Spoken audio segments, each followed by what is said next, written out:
Assalamu alaikum wa rahmatullahi wa barakatuhu. Welcome back to the channel of Stand Medical Notes, which is a summary of Stand Medical textbooks. So, from today onwards, we'll begin a new series of cardinal manifestations of infectious diseases. Cardinal manifestations of infectious diseases. So, without wasting our time, we will start with the name of Allah. So, first, we'll discuss about the topic of fever. Okay. So, what is fever?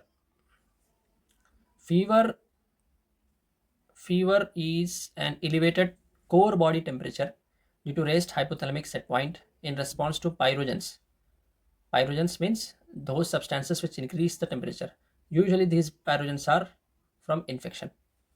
So differentiate fever from hyperthermia. So one important thing is to differentiate fever from hyperthermia. So what is hyperthermia? Elevated temperature without a change in hypothalamic set point due to excessive heat production or impaired heat loss. Example, in heat stroke patients or in malignant hyperthermia patients. So, crucial distinction is required. Hyperthermia is a medical emergency and hyperthermia does not respond to antipyretics. And remember, in hyperthermia, the temperature is usually hyperthermia is considered when the temperature exceeds more than 141 degrees centigrade as according to Davidson, more than 141 degrees centigrade. And when the temperature exceeds more than 40 degrees centigrade, then it is known as hyperpyrexia. Hyperpyrexia, this is hyperpyrexia. Hyperpyrexia. Hyperpyrexia is severe form of fever. So that is hyperpyrexia. This will respond to antibiotics, whereas this hyperthermia does not respond to antipyretics, because antipyretics will reduce the hypothalamic set point, whereas in hyperthermia hypothalamic set point is already normal. Usually the problem is peripheral, so either due to environmental or due to some increased environmental exposure to excessive heat, like in heat stroke, or excessive heat production by the body, like in malignant hyperthermia. Okay, so remember three things in raised temperature. One is fever. Okay, one is hyperpyrexia, and the another one is uh, hyperthermia. Here the temperature is usually less than 40. Here it is more than 40 but less than 41. Here it is more than 41 degrees centigrade. Management differs. Here it responds to antibiotics. Hyperpyrexia requires antibiotics as well as peripheral cooling. Hyperthermia does not respond to antibiotics. It requires external cooling only. Okay.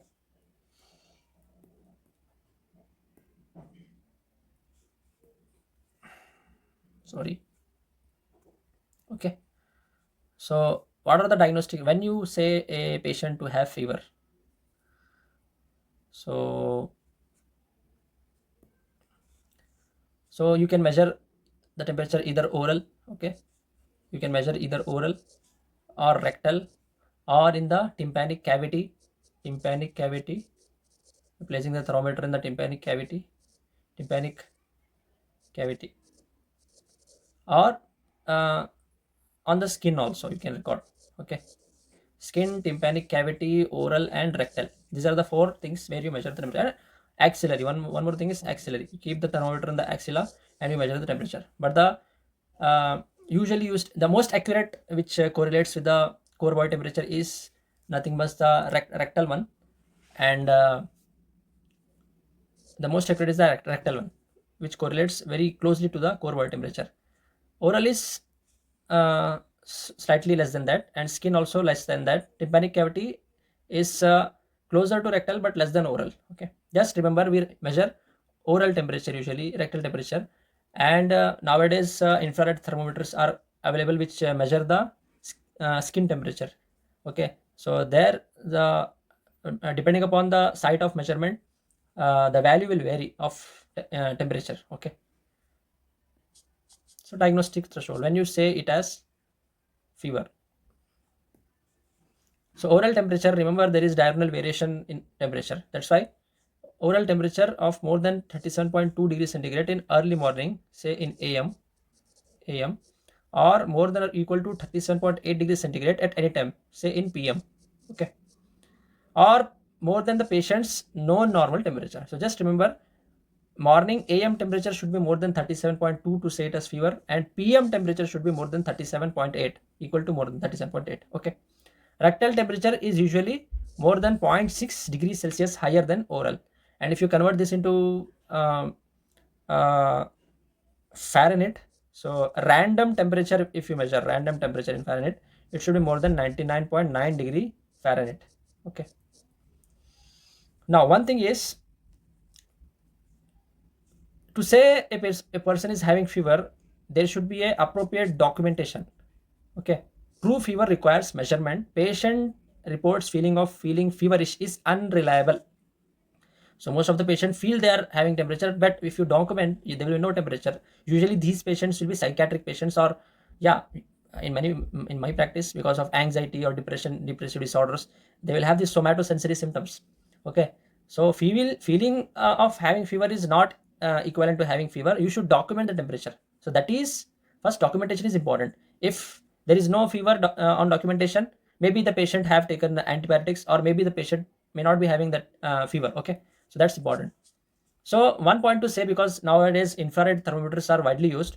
So infrared thermometers threshold is the infrared thermometer measures 0.6 degrees Celsius lesser than the oral temperature.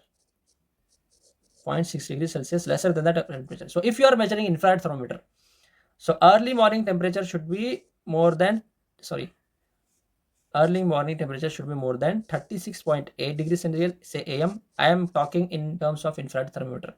Or PM temperature, or any time temperature, if you check, if it is more than 37.4 degrees centigrade, equal to or more than, say it as PM temperature, then it is said to have fever. This is infrared thermometer. Infrared thermometer. Basics you should know. Okay, these are all basics. So sites of measurement you have known. How you measure. There are digital thermometers. There is mercury thermometer. Nowadays digital thermometers are more frequently used, and nowadays more than digital, infrareds are used.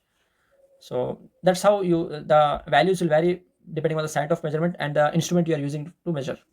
So there is a normal deviation. PM temperature is more than AM temperature, and in female patients during their post ovulation phase, they will have an increased temperature and increased temperature. So this we should remember in menstrual, because of the menstrual cycle. Post ovulation phase, more after 14 days. Okay, females will have increased temperature. And one point to remember is, elderly patients will have lower temperature. Okay, so temperature will not rise to that extent, so that you can say it as fever. Instead, they manifest as some symptom, like they may have cough, they may have altered sensorium, they may have burning micturition, but you may not document fever in these patients, in elderly patients. So raising the temperature, the mechanisms which raise the temperature are dampened in elderly. So you should suspect fever in elderly patients even if those patients don't have. And similar is the case for those who are receiving immunosuppressants or those who are having some immunocompromised diseases. So in these patients, you should suspect some fever if they don't have fever but have some symptoms. Okay, so that's about the basics of when you say fever, when you don't say fever. Okay, now we should learn about the thermoregulation and homeostasis. So just you see here, there is human body maintains a relatively constant core temperature. Okay, what is the control center? Hypothalamus is the control center. Which part of hypothalamus? Preoptic, anterior hypothalamus, and posterior hypothalamus. This part of hypothalamus functions as thermostat. So what are the efferents for this? So there are peripheral efferents and central efferents. Peripheral efferents are located in the skin, and they sense the external temperature. Central thermoreceptors are present in the hypothalamus and spinal cord. How the central thermoreceptors, they sense the blood temperature, because the blood passes through every organ. So blood, they will sense the temperature from the blood. From both these thermoreceptors, they will decide. Okay, now this thermostat, meaning the control center, will decide whether the temperature is varying or not. So if the thermostat temperature is, suppose it is high compared to thermostat temperature, normal temperature, if you can say 36 to 37.7, this is the normal temperature. So this is the normal body temperature. If the thermostat senses that the temperature is more than this, then it will activate some mechanisms which will bring the temperature in this range. If the thermostat senses the temperature below the 36 degrees centigrade, then it will activate some mechanisms which will bring the temperature in this range. Now if the thermostat's level itself raises its meaning our central nervous system is thinking that now the normal level is uh, 38 degrees centigrade, say. So what it will do, it will activate those mechanisms which raise the body temperature, so that uh, the core temperature matches the new set point which is set in the hypothalamus. Okay, that is the main reason behind fever due to infections, where the hypothalamic set point is raised. Okay, but in case of hyperthermia, the set point is not raised. It is between 36.0 degrees centigrade to 37.7 degrees centigrade. Still the body temperature is raised, and our body mechanisms are overwhelmed to dissipate that kind of heat.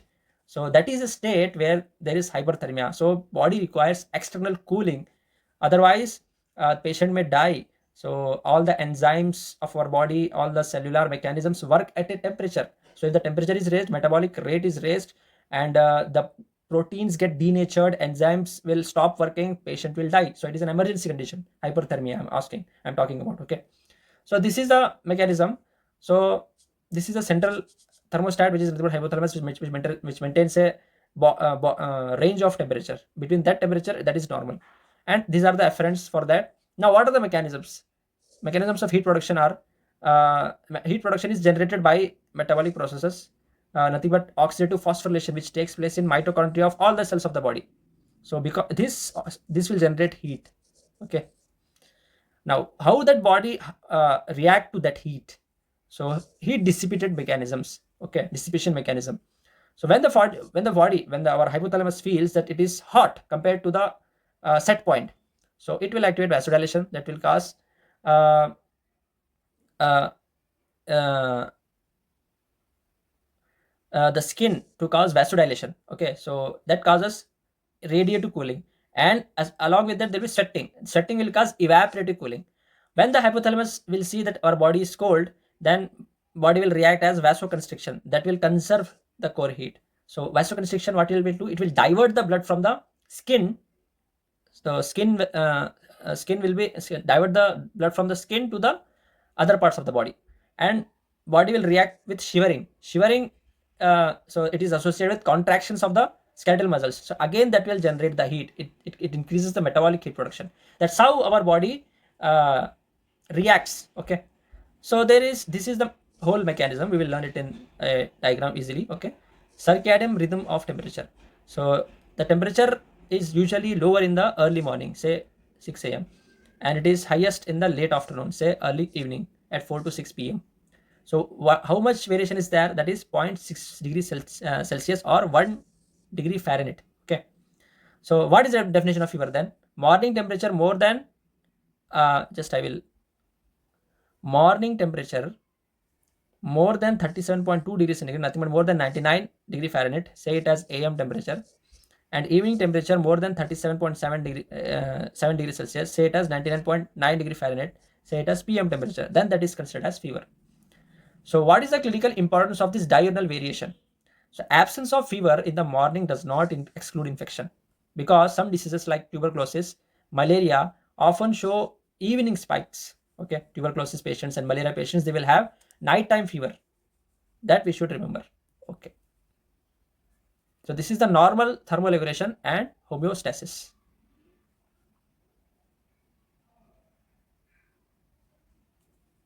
Now, see, this is a very good diagram to learn.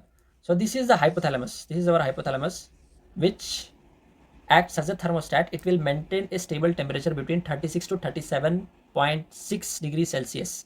Okay, that is the normal temperature. So there are central receptors which are present in the hypothalamus and spinal cord. They will sense the temperature in the blood. There are peripheral chemoreceptors which are present in the skin, and they will sense the temperature of the external environment. So when our hypothalamus thinks that the body is hot, so it will try to cool it. How? By causing vasodilation. So this will cause dissipative, the heat will convective cooling. Okay, and there will be sweating will cause evaporative cooling. When the thermostat thinks that the body is cool, meaning the heat is less than the set point. Okay, so it will cause vasoconstriction and shivering. Okay, now this causes heat dissipation and this causes heat conservation. So heat conservation and production will cause raised temperature, and this will cause decrease in temperature. These are the mechanisms. Now this is a graph which shows the normal daily variation. Okay, so in AM temperature is usually more than 37.2 degrees centigrade, or PM temperature more than 37.7 degrees centigrade, that is considered as fever. Okay, normal variation is 0.6 degrees Celsius, or in Fahrenheit is 1 degree Fahrenheit. That's you should remember. Okay, that is the normal temperature management and fever. Now coming to the pathophysiology of fever. Cytokine prostaglandin axis. What is fever? Elevation of body temperature beyond normal daily variation with elevation of, this is important, elevation of hypothalamic set point is there in fever as well as in hyperpyrexia. Whereas in hyperthermia, there is no elevation of hypothalamic set point. That is difference. Distinction from hyperthermia. In fever, body actively raises the set point and generates heat to reach it. In hyperthermia, body overheats. This is important. Body is getting overheated passively. Despite normal regulation of the set point remains unchanged here. And even if the body is trying to bring down the temperature, the mechanisms of body are overwhelmed in hyperthermia. So that point to remember. So how this increased temperature cycle starts? There are some initiating factors. They are called as pyrogens, fever inducing substances. There are exogenous pyrogens and endogenous pyrogens.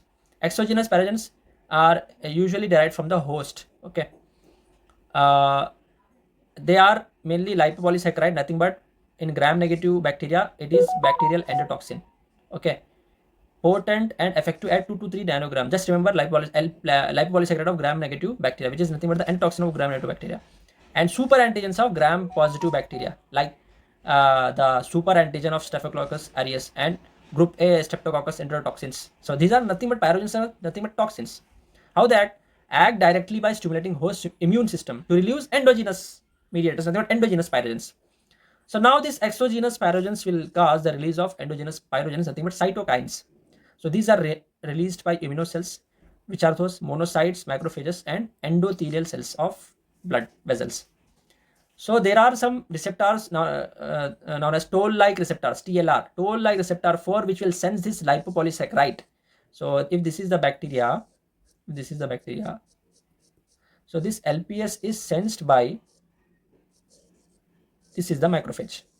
And now this macrophage will release these things: interleukin 1, interleukin 6, tumor necrosis factor alpha, and interferon alpha. So 1, 6, and tumor TNF alpha and IFN alpha. So these are nothing but the endogenous pyrogens. So these will, what they will do, they will increase the hypothalamic set point. They will increase the hypothalamic set point. When the hypothalamic set point increases, the body will feel the normal temperature as cold. That is the important point. The body will feel the normal temperature as cold. Normal temperature is felt cold. So that's why body will activate mechanisms to raise the body temperature to the newly set point. So that's how the fever is generated. So what are the key pyrogenic cytokines? So these are interleukin 1, interleukin 6. So 1 will cause sleep. So patients will have sleep. Patient will have loss of appetite because of this. Interleukin 6 is a circulating pyrogen, and tumor necrosis alpha has a role in septic shock, and interferon alpha produces fever in viral infections. Okay, so just remember these things: 1, 6, TNF alpha, and IFN alpha. So these are endogenous pyrogens. Now these endogenous pyrogens, what they will do? They will increase the set point, meaning the normal set point is not to go above 37.6. So now the set point is set at say 38 degrees centigrade. So body will think that this is the normal temperature, meaning 38 degrees centigrade is the normal temperature, but the body is having 36.6. So now what will happen? Hypothalamus will activate those mechanisms which produce fever. So that's the mechanism. So you can see this flowchart easily. So the exogenous pyrogen, endotoxins of the bacteria or viruses, they cause immune cell activation. They are macrophages and monocytes. Then release of these activated immune cells will cause release of pyrogenic endogenous pyrogens, nothing but 1,6 TNF alpha and IFN alpha. So one thing to point is these cannot cross the blood brain barrier easily. So what they will do, they will move to something called cycloventricular organs, cycloventricular organs, and this part of the brain has does not have the blood brain barrier. So moving to this, they will cross the blood, they will reach to this point, and via the and peripheral prostaglandin E2, they will cause the cells here in the cycloventricular organ to generate the production of PGE2. This PGE2 will act on the hypothalamic endothelium. Hypothalamic endothelium will produce PGE2 synthesis. So this is peripheral PGE2. This is central PGE2. Okay.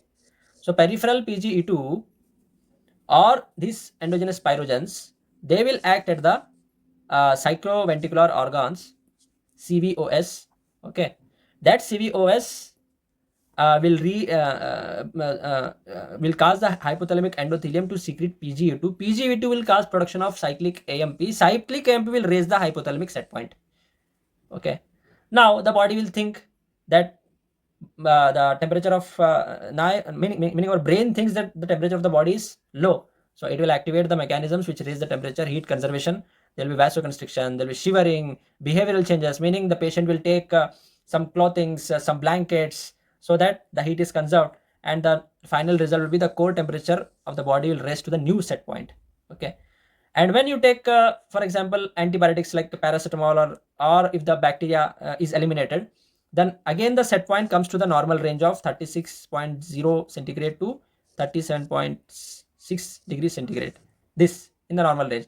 Now the brain will think, oh, the temperature of the body is high, so it will activate the mechanisms which dissipate heat. So it will cause vasodilation, sweating, and behavioral changes. The patient will remove the blanket. He will say, I am feeling hot. He will say, I am feeling hot. So he will remove the blankets. He will drink a lot of water. All those things will finally lead to the core temperature falls to a new set point.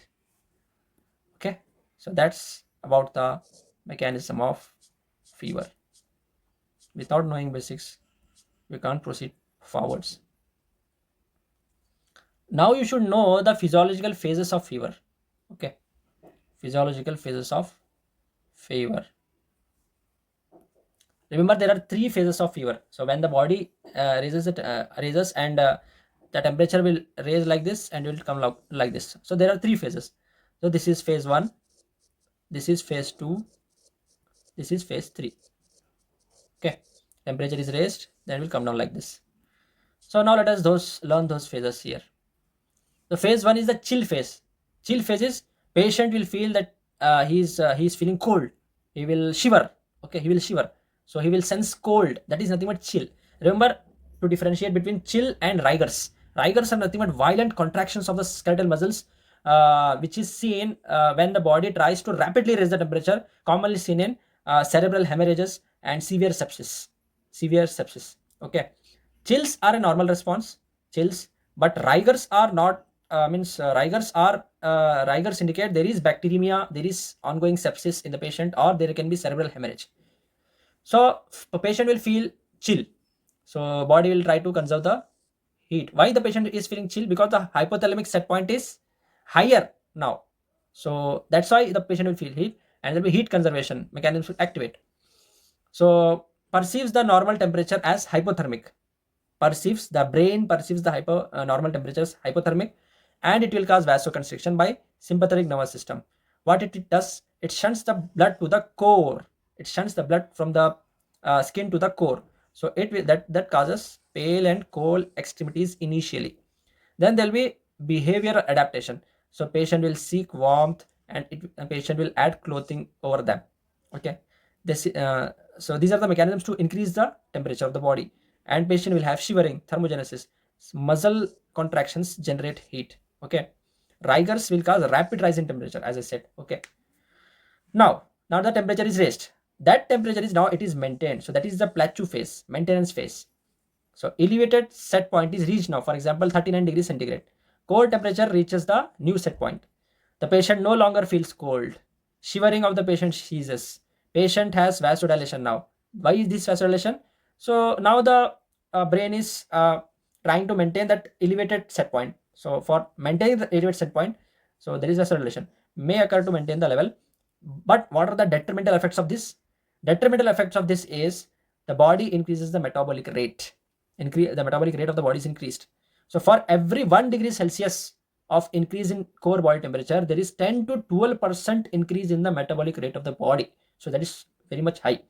So problem is, because the metabolic rate of the body is raised, there is increased cardiovascular and respiratory demand in fever patients. When the body temperature is raised, there is increased cardiovascular and respiratory demand. What is the significance of this? So fever has detrimental effects who have comorbidities of cardiovascular or respiratory disease. That is the point. Okay, so this is the plateau phase. Now there is the last phase, the defervescence phase, the heat loss phase. So what happens? You give some pyrogens, for example paracetamol you give, okay, antibiotics, or you eliminate the bacteria or virus by antivirals or antibacterials. Now the set points again, it will come to the normal range. Now brain perceives the elevated body temperature as hyperthermic, because brain was standing, now it is sitting now, and brain is perceiving that body is still standing even though I am sitting. So what it will do, it will try to it will activate the mechanisms to make the body sit. So that is vasodilation. So one is vasodilation, cutaneous vessels will dilate, flushing and warm skin you will see here. They will be sweating, diaphoresis. Okay, so this causes evaporative cooling, breaking of fever, and by these mechanisms, and patient will remove the clothing. He will feel hot now. He will feel hot and he will remove clothing. He will remove the blanket. So all these mechanisms will cause normal body temperature. So this is the normal fever response. Okay, we should remember this.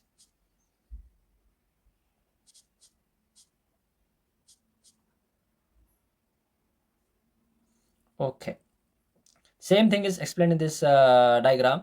So table, in a chill there is meaning when the patient feels cold, there is heat conservation, and then there will be plateau phase, and then there will be defervescence, heat loss. So body perceives normal temperature as hypothermic due to elevated set point. Here, because of that, there is vasoconstriction, behavioral adaptation, blankets and clothing will be taken. Shivering, thermogenesis, rhythmic muscle contractions generate heat. Rigors indicate a rapid rise in set point. Okay, so what are the clinical manifestations according to that? There will be patient will feel intensely cold. Patient will have a pale appearance because of vasoconstriction. Patient will have cold extremities, initial phase of the fever, and rigors may have because of severe shivering. In plateau phase, you know already this thing. Patient no longer feels cold. There is sustained elevated temperature, but there is increased metabolic demand of the body. And the last thing is defervescence phase, where the patient feels hot and flushed. There will be profuse sweating and gradual return to normal temperature. Okay. Okay, that's about physiology we are learning. If you don't know the physiology, you will not know any pathology. So now we will come to the last point of this video. What are the causes of fever? What are the causes of fever? You can divide the causes of fever, this is a very important flow chart, as infectious causes, non-infectious causes, or pyrexia. Infectious causes include viral, okay, like influenza, COVID-19. Bacterial. In bacterial, you remember, you can divide bacterial like this. Bacterial can be typical bacteria. For example, typical, sorry, I will write it downside. Okay, so it can be viral, bacterial, parasitic, or fungal. Okay, parasitic or fungal. Parasite like malaria, fungal like candidiasis. In bacteria, you should remember three things. Bacteria can be typical bacteria like streptococcus, staphylococcus, meningococcus. These are typical bacteria, gram positive, gram negative, anaerobic. Okay, the bacteria can be atypical also. So you can divide these atypical bacteria into two. One is spirochetal. Another one is rickettsial. So one is spirochetal and another is rickettsial. This is important. Why? These respond to the doxycycline. These are intracellular bacteria. You can remember like this.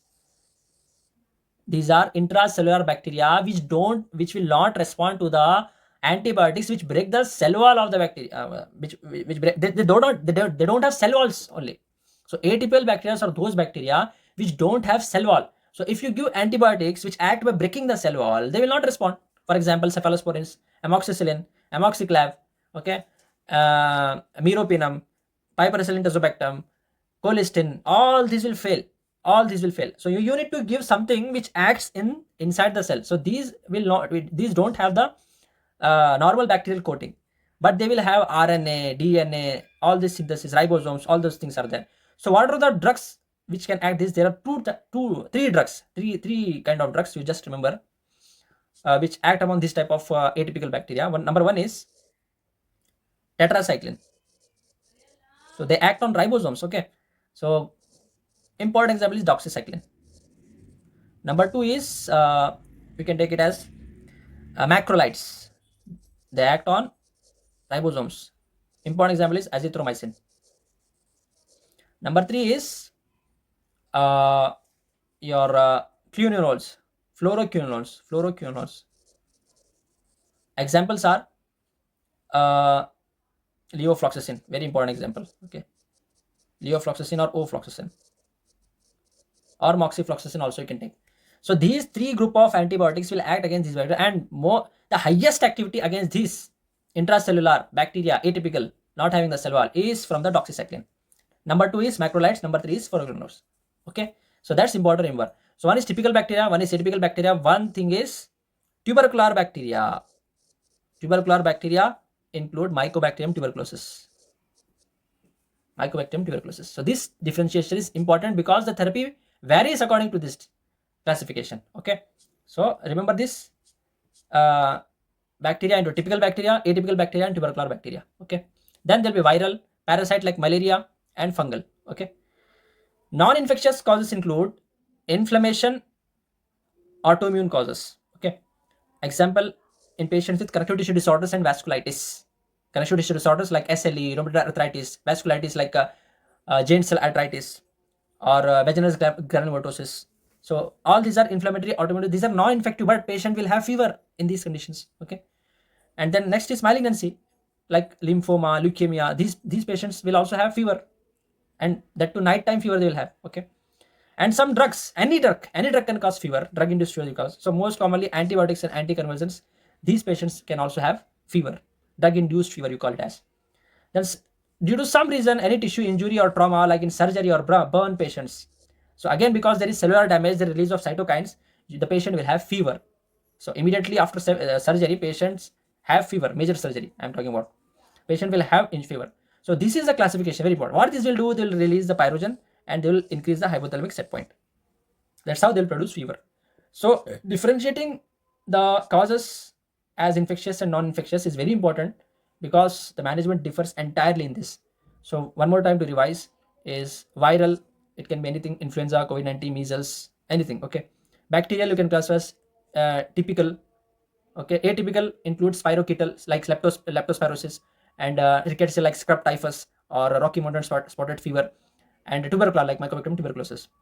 Parasitic include malaria or babesiosis. Okay, important is malaria. Okay, fungal is like candidiasis or black fungus, aspergillosis, very common in COVID-19 pandemic. Okay, non-infectious causes include inflammatory autoimmune like vasculitis and connective tissue disorders, commonly rheumatoid arthritis and SLE. Okay, malignancy like lymphoma and leukemia, drug-induced causes like antibiotics and anticonvulsants, tissue injury or trauma. Okay, like surgery and burns. So these are the causes of fever. Okay, now the last thing. So there is something called as sepsis syndromes. This is given in Oxford textbook of medicine. So just we should look at what is the importance of this. The importance of this is you can judge the severity of raised temperature, severity of fever, you can say severity of fever. So this is one thing, by one this is one method by which you judge the severity of fever. Other books say use other things like Q SOFA score. Q SOFA score has three components. Okay, that we will discuss when coming. So just remember this classification as systemic inflammatory response syndrome, SIRS, also known as SIRS, or severe sepsis or septic shock. So this is nothing but severity of fever. Okay, severity of fever. So what is SIRS basically? SIRS is nothing but systemic inflammatory response syndrome is defined. So you have four things in that. One is temperature, okay, more than 38 degrees centigrade or less than 36 degree. pulse rate more than 90, respiratory rate more than 20, leukocyte count, so these are vitals, okay, leukocyte count more than 12,000 or less than 4,000, okay. So any two of these, if they are present, that is known as SARS. Now SARS can be due to anything. It can be infectious or it can be non-infectious. When you call it as sepsis, when you have confirmed bacterial, meaning confirmed infectious etiology of SARS. So infectious SARS is called as sepsis. Remember this point. Infectious cause of SARS is sepsis. Okay. SARS can be due to anything, infectious or non-infectious, but infectious cause we'll call it as sepsis. So whether suspected infectious cause or whether you have the evidence of infection, it can be by viral, bacterial, protozoal, fungal, okay. Now the next thing which comes is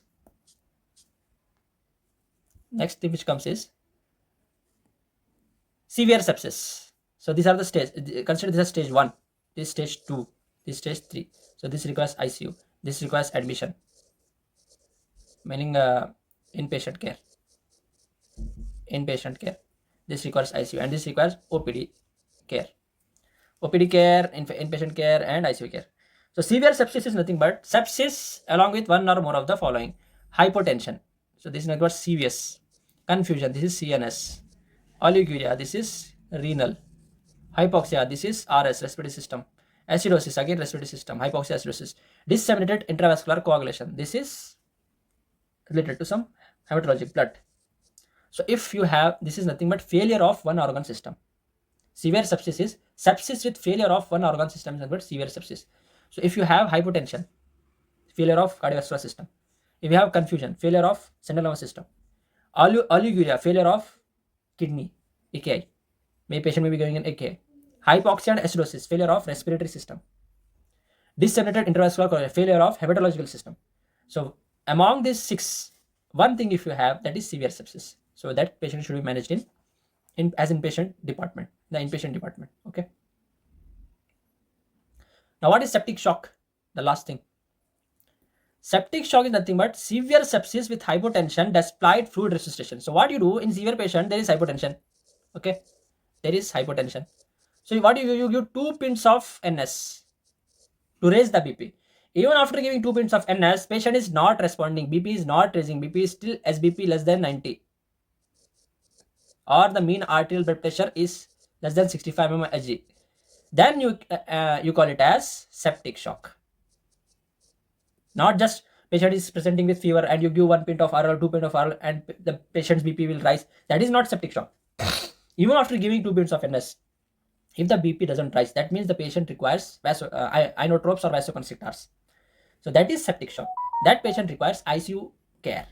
So this is the severity of fever according to the Oxford textbook of medicine, okay. I think this is enough for today, and in the next video we will discuss how to approach a case of fever, okay. Approach a case of fever, like see how to triage, how to take the history, how to do a physical examination, diagrams about that, what clues you will get, what are the initial diagnosis, what is the very important flow chart, okay. That thing we will discuss in the next video. Thank you.